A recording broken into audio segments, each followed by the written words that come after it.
Хотел поблагодарить Виталия. Виталий, профессионал своего дела, пришел с такой, знаете, ноткой сомнения внутри.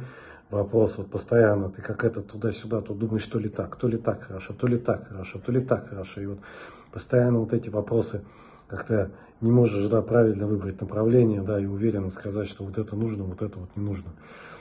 Виталий со мной поработал около часа. Что самое удивительное, как-то вышел от него с чувством уверенности, что как бы вообще для чего мне это было нужно в жизни. Как бы вот, как, что мне это давало. И сел, и настолько стало ясное понимание того, что все понятно куда, все, бери и делай. Поэтому, Виталий, благодарность тебе огромная. Просто рекомендую, ребят, у кого есть какие-то сомнения, какие-то вещи, пожалуйста, обращайтесь к Виталию, он это все махом убирает. И вы уже сразу почувствуете себя совершенно иначе. Спасибо.